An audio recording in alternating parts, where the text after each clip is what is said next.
In this rugged landscape, life has found a way to thrive.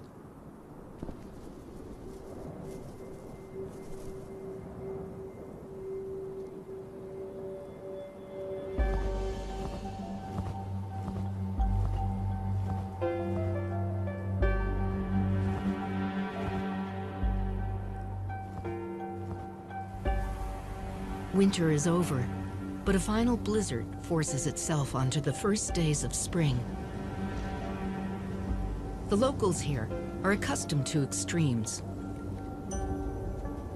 They've adapted to survive where others cannot. One in particular, the greater sage grouse, is found nowhere else. Despite the late snow, the lone performer begins his spring ritual. Instinct tells him it's time. His story actually began 3 years ago with his father on a nearby stage. He's not alone. Males from across the range are arriving to spar for female attention.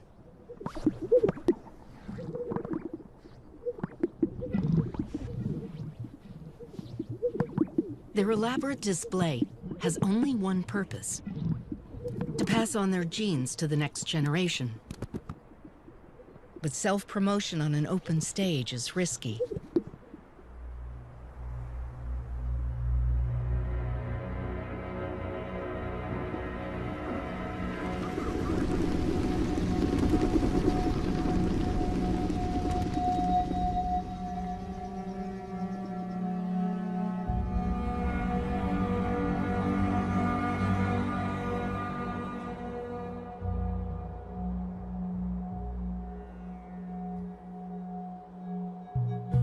This is the heart of the West. An ecosystem that once stretched 500,000 square miles across North America. Today, only half of that remains. At altitudes above 3,000 feet, it's considered high desert, a place of scarce water. 60% of it comes from snow, and most of that is carried to outlying rivers. As the days lengthen, temperatures rise, and a transformation takes place.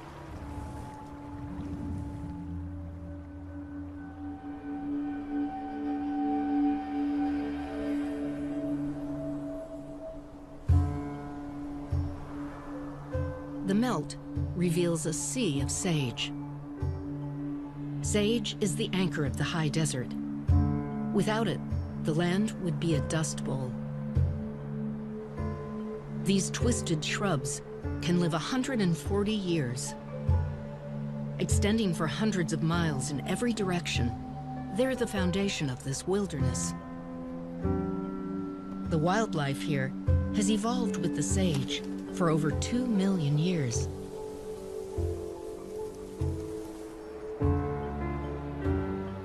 With a new chick to feed, the golden eagles constantly look out for prey.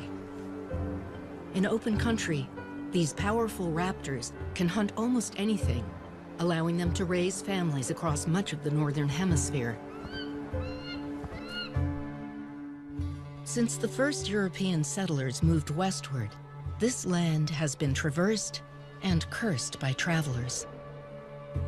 It's the place in between, the big empty, through which one must pass to arrive somewhere else. Only those who linger will witness the intricate balance of this land.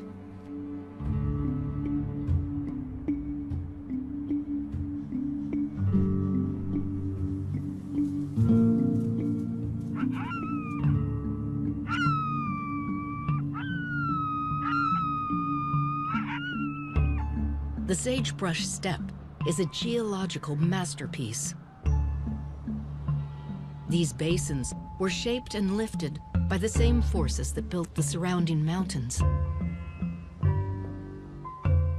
Today, ridges protrude like islands.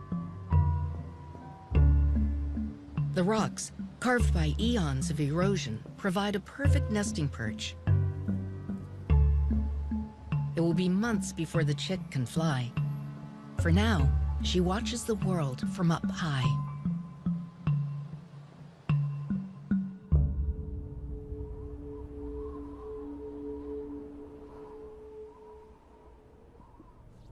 On the flats below lies the home of the grouse. They've spent the last 8 months hiding. But in early spring, their genetic imperative draws them to these open stages. Years of thaw and evaporation have left patches of salty sediment. The grouse use these clearings as leks, gathering sites for their mating ritual. Puffing their yellow air sacs, they make a series of popping sounds to intimidate the other males. They used to display in the hundreds. Today, they gather in the dozens. Our male has been practicing his display since February. He's put on weight over the winter. Testosterone has enlarged his neck pouch for the breeding season. He fills a balloon inside with more than a gallon of air, fans his tail, and squeezes the air sac. As other males approach, the contest begins. They only have a few weeks before the females arrive to establish their dominance and a territory. Pairs square off, facing just past each other. And then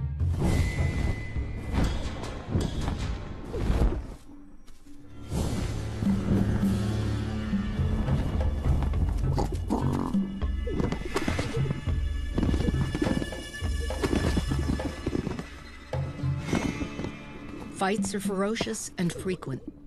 Males battle dozens of times a day. Serious injuries are rare. Mostly, it's a battle to exhaustion.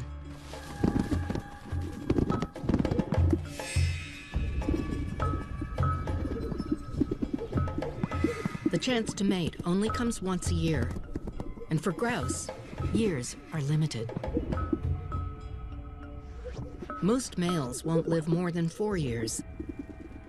They might well only get 2 chances to breed, if they survive.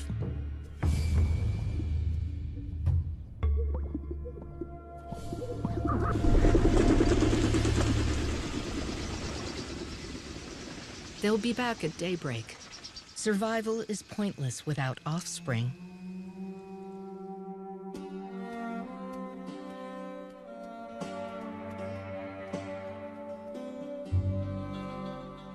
Sage has sustained pronghorn and mule deer through the winter.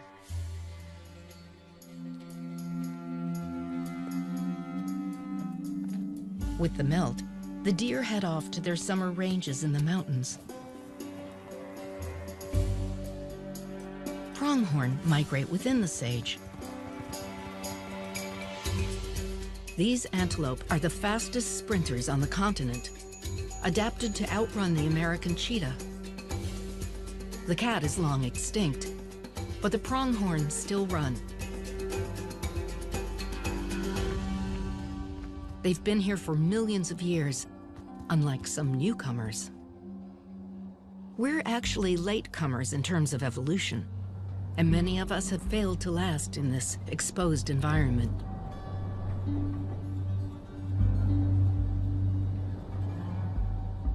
The native wildlife evolved with this landscape, but their ancient migratory paths are now splintered. Mule deer, adapted for life in the mountains, can jump smaller fences. Pronghorn evolved on the open range with few obstacles. If there's no way under, they must leap.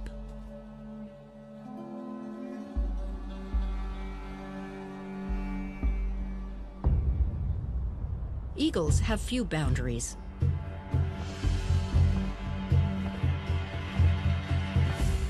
The parents are now hunting for 3. their eaglet will rely on them for the next 6 months.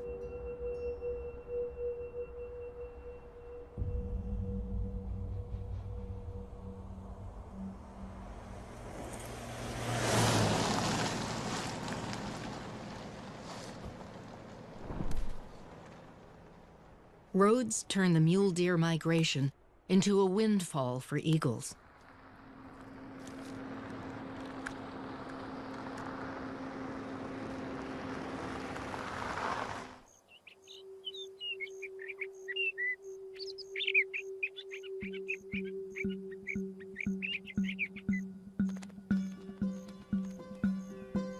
When temperatures warm, the high desert comes to life, revealing the diversity hidden through winter.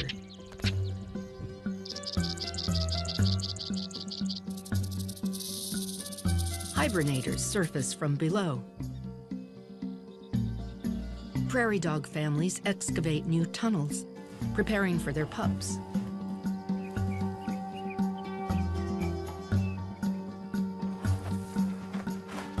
A badger digs her underground den, where she'll soon give birth.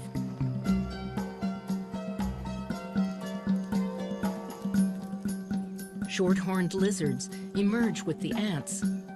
The timing is critical, since ants are their sole source of food.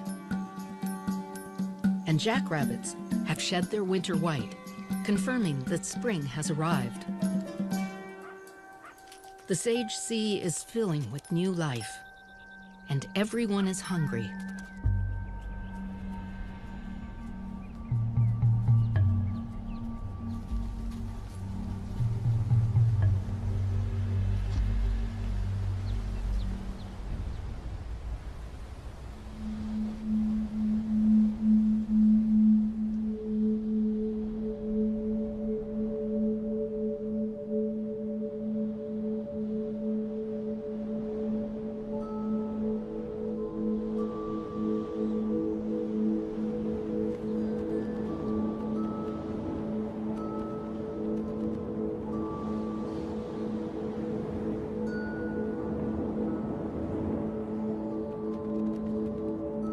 Wind is a constant in the high desert.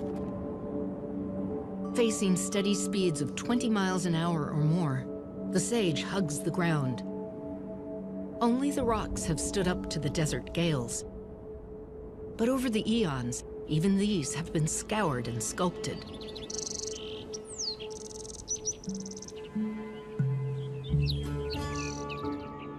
Each year, migratory birds fly hundreds, even thousands of miles, to raise their young here.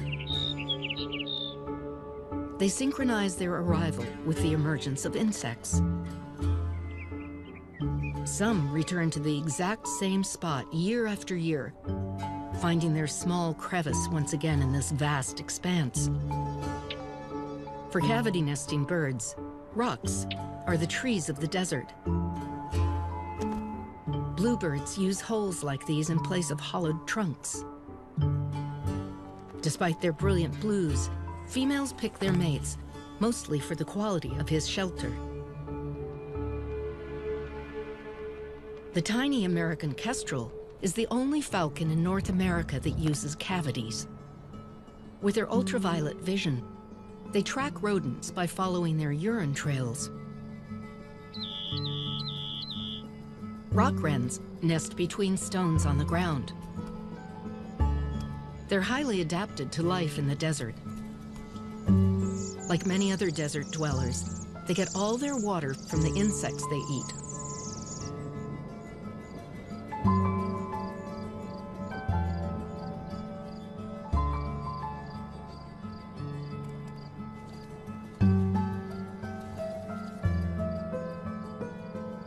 Once the sun falls in the desert, temperatures can drop by 40 degrees, and creatures of the day give way to those of the night.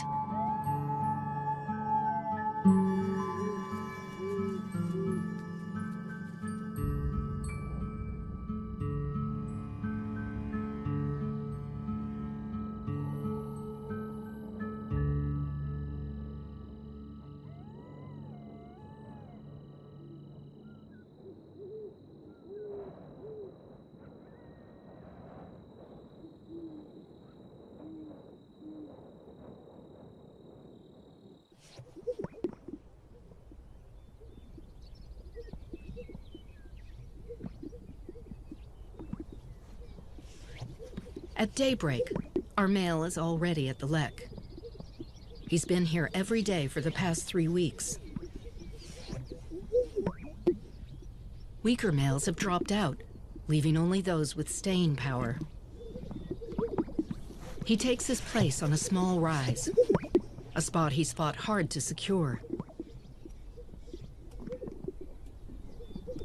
A female steps onto the lek and begins her inspection.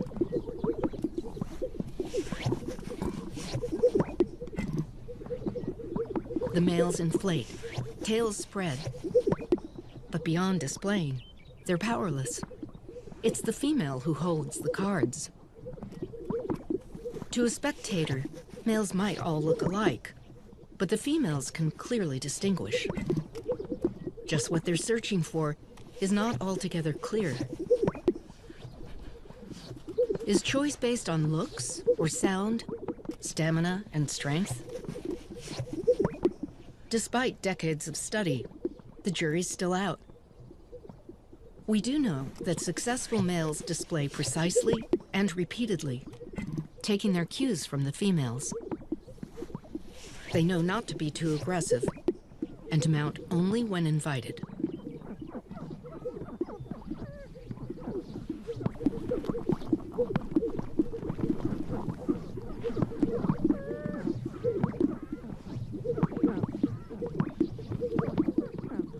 Surprisingly, most males never get a chance to mate. Nearly all the females select only 1 or 2 males on the lek each year. In fact, 3/4 of females often choose the very same male. Clearly, they see something they want to pass on to their offspring.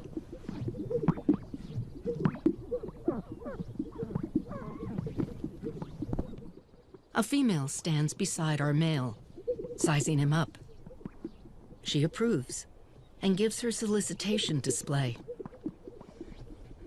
The best males can mate, fight off competition, then mate again, all in under a minute. Scientists recently counted a single male mating 37 times with 37 females in 37 minutes. Once they've bred, the hens have no further need for the male. They'll raise their offspring alone.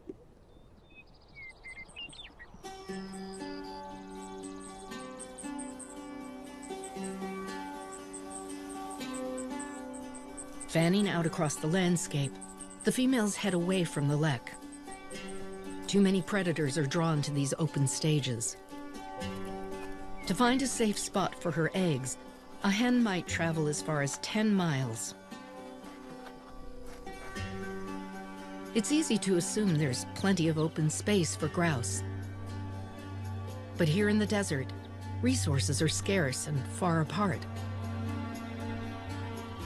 Grouse need to track down food, water, and shelter, which could be 30 miles in any direction. This first-time mother has much to consider as she searches. She needs to build her nest away from rocks or fences where raptors can perch. And she needs cover, a place well hidden by sage, and grass.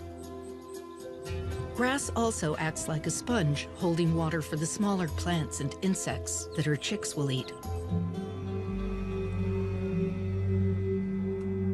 Here on the range, grass is in high demand. For millions of years, bison fed on these grasses. Today, livestock graze. While bison roamed freely, livestock is managed, moved from parcel to parcel. If allowed to overgraze, the grasses take years to recover.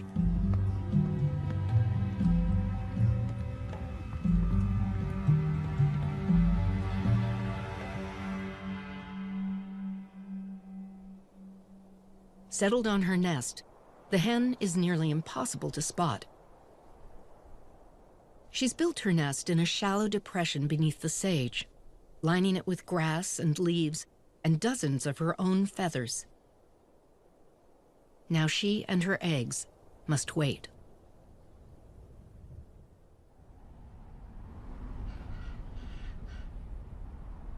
Unlike grouse, ravens are adaptable, nesting in a variety of places. They typically build on rock ledges and in trees, but they also take advantage of man-made perches, like windmills and storage tanks. They can eat almost anything, including human garbage. Their ability to conform gives them an edge in this changing landscape.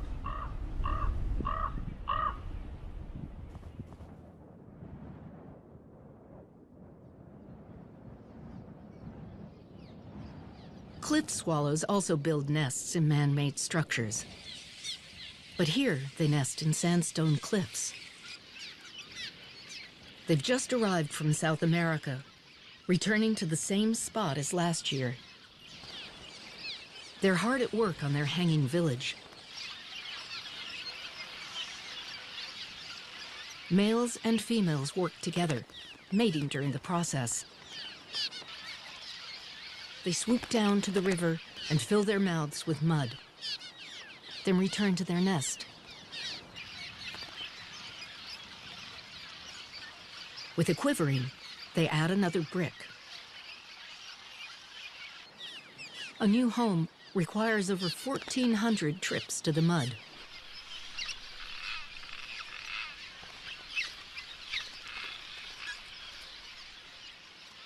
Great horned owls share these cliffs. Like golden eagles, they breed in winter because it takes months to raise such large offspring.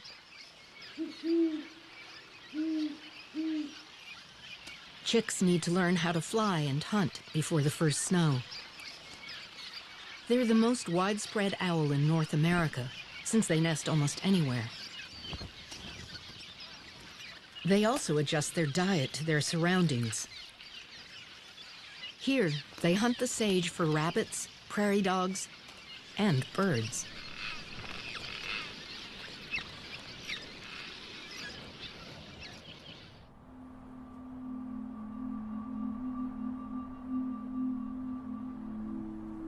Ravens also feed their young a wide variety of prey. After discovering another bird's nest, the male delivers a meal of eggs. Down in the sage, the scene reveals the source of the feast. Our hen has lost her clutch.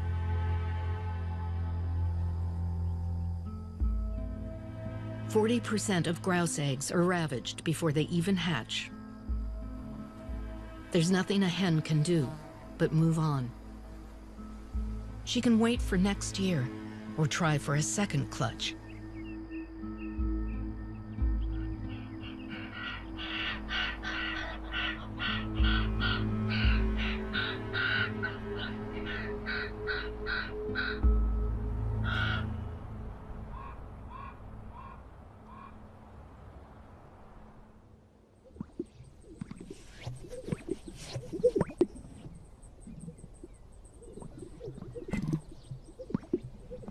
On the lek, males are still displaying.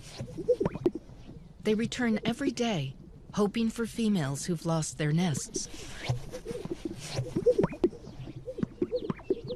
Our hen has returned, but there's little time. Her second clutch will need to hatch while there's still plenty of food for her chicks.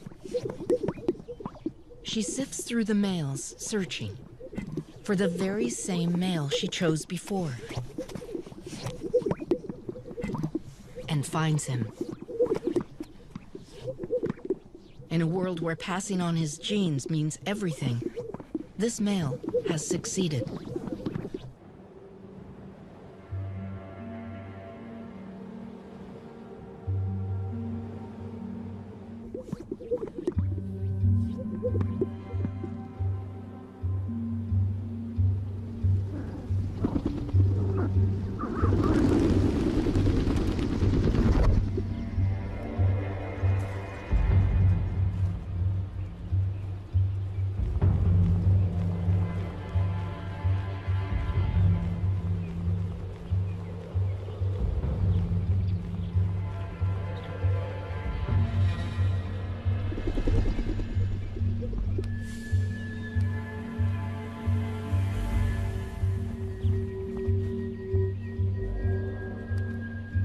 The success of a male grouse is not measured by his years, but by his offspring.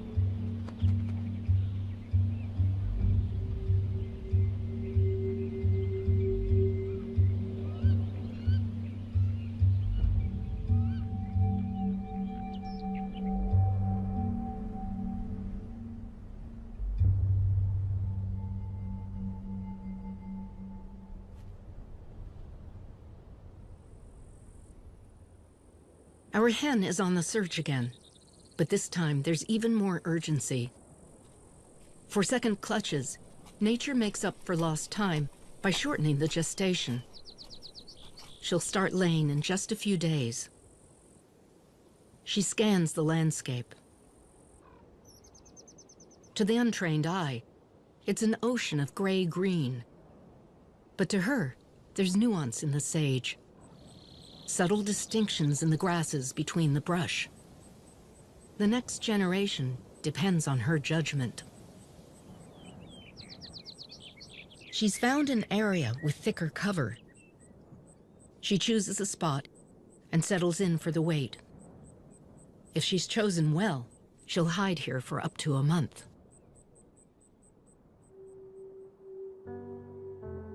Unlike ravens and bluebirds, grouse are tied to unbroken expanses of sage.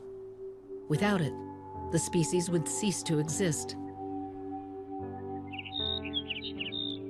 The sagebrush sparrow would also disappear. Each year, they return here to lay their eggs. They breed nowhere else. The sage thrasher and brewer's sparrow do the same.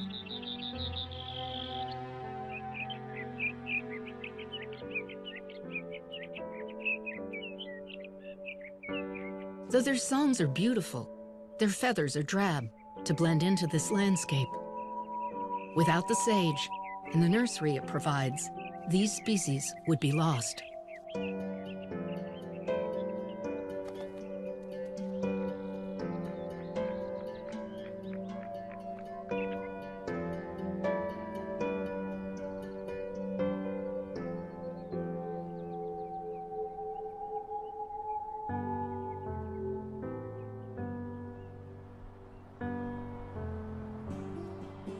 Sagebrush is a nursery for plants as well.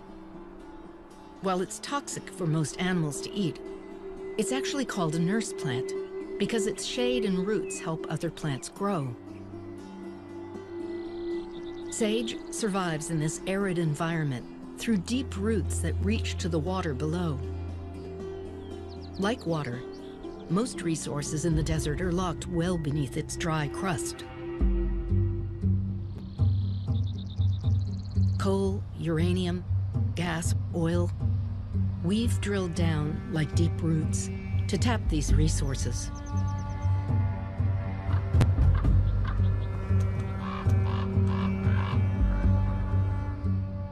With our ever-increasing demand for energy, extraction has intensified in the high desert. As wells, pipelines, and holding tanks proliferate, the Sage Sea is becoming more and more fragmented.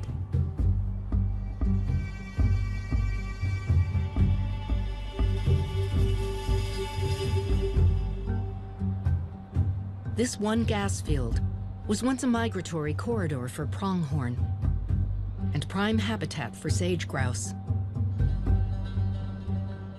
Many of the changes we've made here will remain long after the resources are tapped out. This is not an ecosystem that regenerates quickly.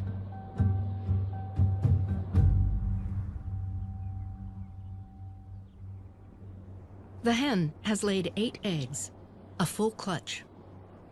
For the next month, she'll rarely leave the nest.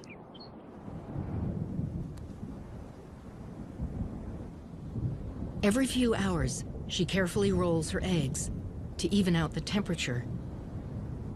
It also prevents the chicks from sticking to their shells.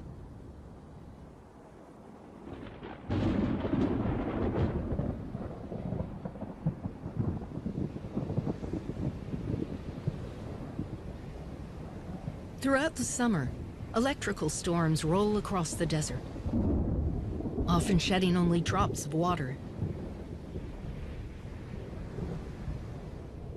The storms bring more bluster and spark than rain. Native plants have adapted to these electrical storms. But while sage is fire-resistant, highly flammable cheatgrass has invaded the desert, bringing a new threat. Wildfires driven by fierce winds burn thousands of square miles of sage each year.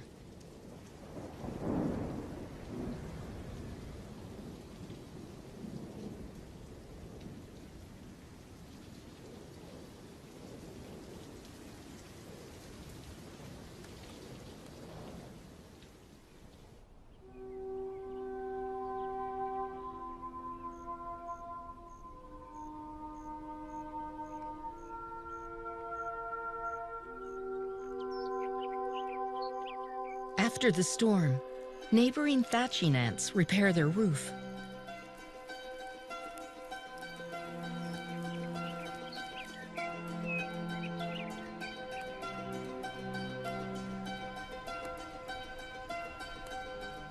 It's a happy fluke when meals deliver themselves.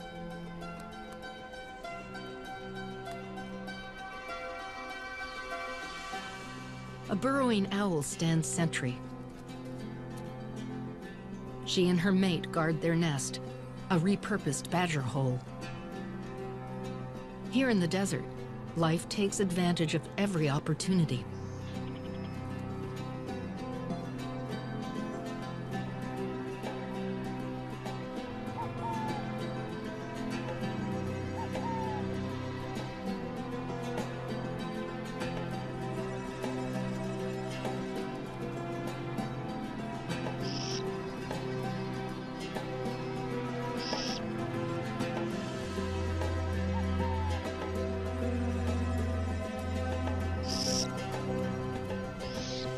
Weighing only 5 ounces, they're tiny for owls. Great horned owls are 15 times their size. This couple has 9 chicks to raise. They're excellent hunters, specializing in small rodents and insects. With this many mouths to feed, the parents hunt both day and night.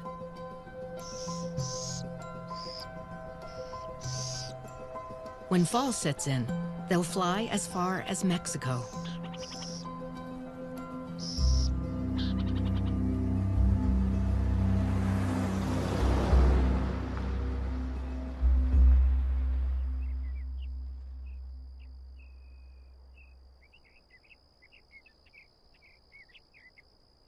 It's been 24 days. At last, there's a sign of life from below. The first chick peers out and snatches his first meal. Less than an hour old, he's already able to feed.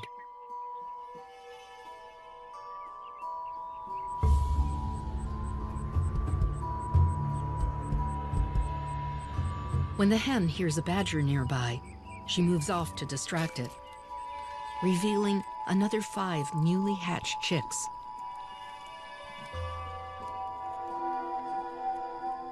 They're at their most vulnerable now, still wet from the eggs.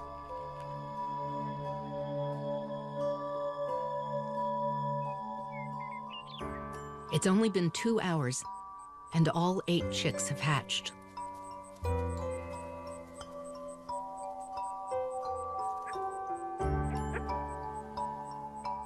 The moment they can walk, they have to feed. They can't digest sage yet, so for the next few months, they'll eat other plants and insects. For their safety, as soon as they're dry, the hen leaves them away from the nest, for good.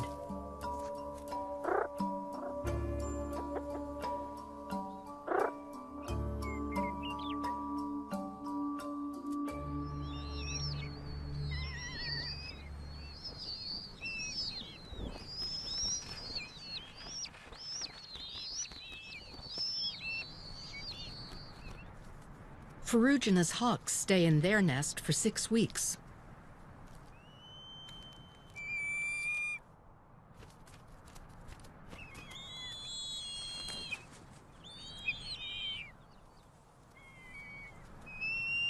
Their parents harvest a steady stream of prairie dogs and ground squirrels from the abundance around them.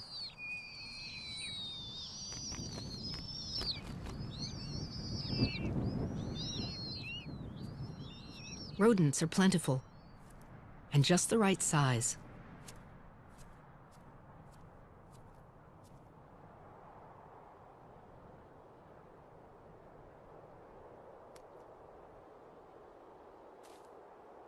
Now 6 weeks old, the eaglet needs much larger meals. Cottontail and jackrabbits are staples. So are grouse.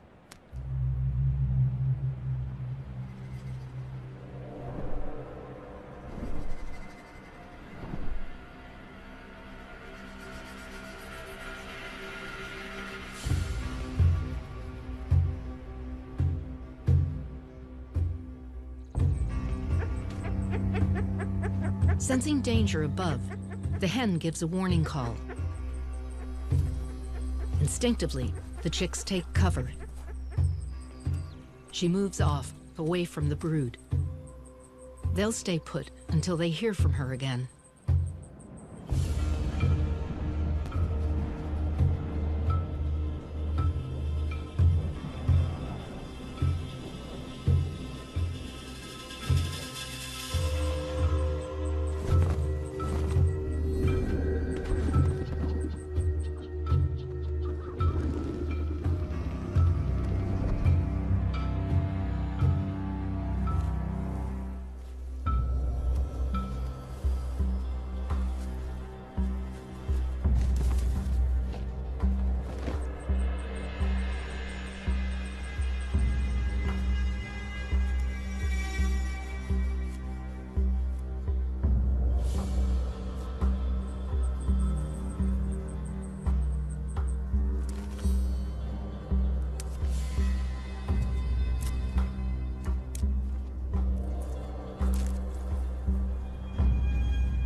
When the danger's past, a contact call brings the family back together.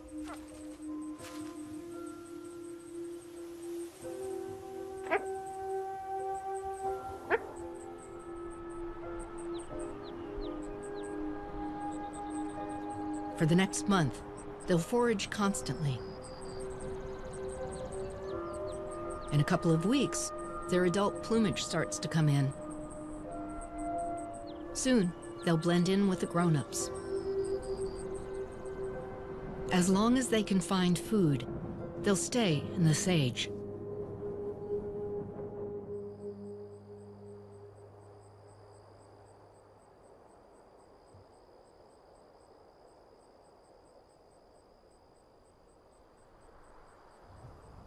As the summer heat dries the steppe, water is at its scarcest. Seasonal plants with their deep roots have retreated back underground. The insects are gone, and the grouse are on the move. They have to follow the green in search of food and water.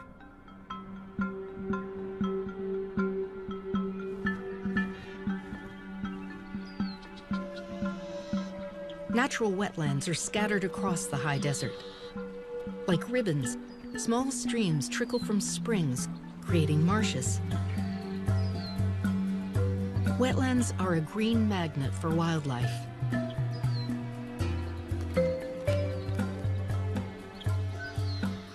These oases host an entirely different cast of characters than the sagebrush. These sandhill cranes hatched at the very same time as the grouse chicks. While grouse couple for only seconds, these parents mate for life. They might spend as many as 20 years together, migrating to and from Mexico. This northern harrier has 3 mates on 3 different nests, somewhere down in the reeds, and each has chicks to feed. He's been scanning the sage for prey, but now he has his eye on the blackbirds.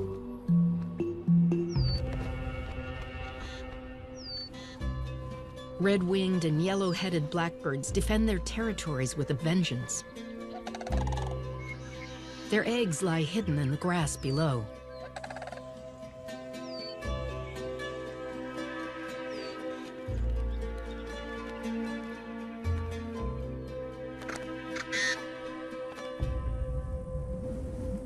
The steppe, now parched, is a hostile place for young grouse. Over the last 6 weeks, the hen has lost 3 of her chicks. They've traveled miles from their nest.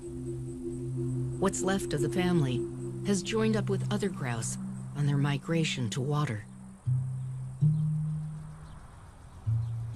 But it's not a pristine marsh they're headed to. Humans settled most of the fertile areas long ago. For more than a century, we've battled sagebrush, removing it so we could harness the land. Farms and ranches have transformed most of the wild wetlands. But native wildlife still need the moisture, and many manage to coexist. Grouse are safest hidden in the sage. On ranches and farms, short grass means less cover. But the grouse adjust when the human footprint isn't too extreme.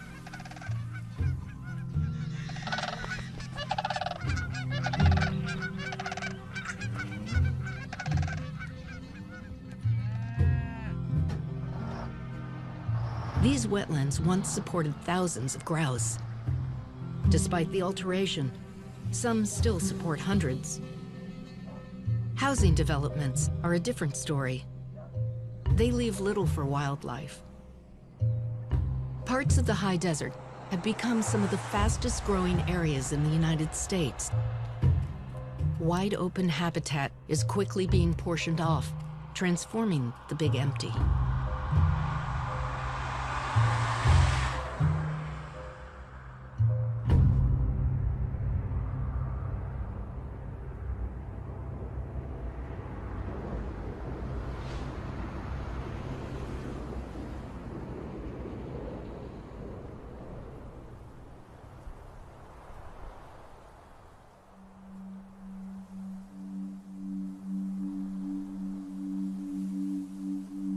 Fall is fleeting in the high desert.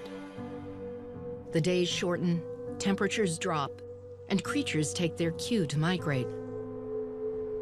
The rock cavities, recently full of life, are now empty. The songbirds have headed south for the winter. The eaglet has finally left the nest. She's still testing her wings. The marshes have browned, and the grouse are headed back to the safety of the sage. The chicks are old enough now to eat its leaves. This will be their only food for the months to come.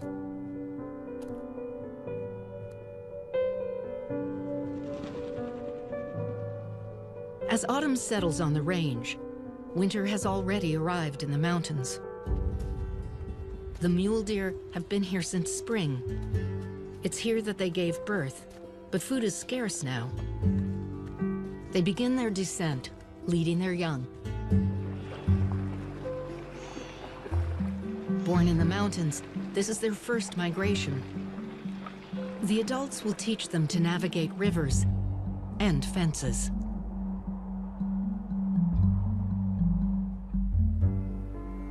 They return just as the first snow falls.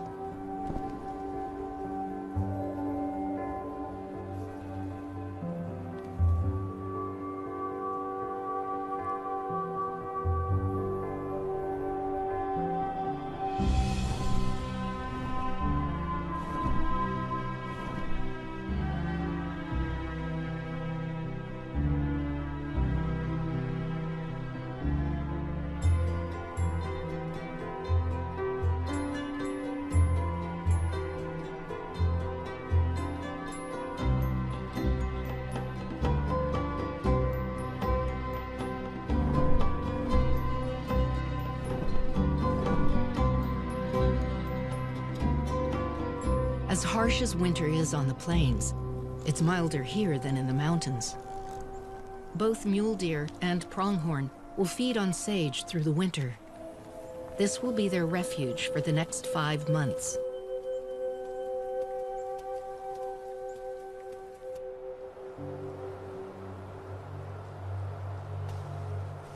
Half of the grouse born this year didn't make it through the fall. 3 of our hen's chicks survived. While winter looks brutal, it's a time of plenty for the grouse. They'll shelter in the sage and grow stronger on their diet of leaves and snow. In this way, the seasons pass, just as they have for hundreds of thousands of generations.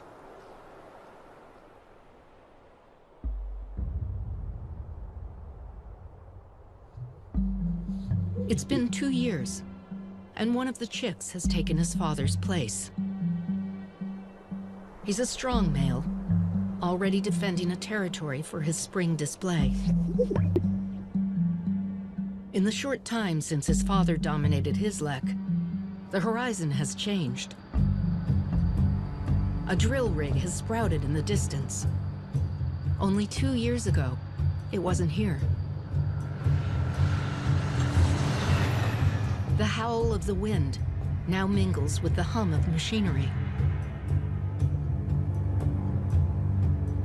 200 years ago, there were as many as 16 million sage grouse. Today, there may be fewer than 200,000.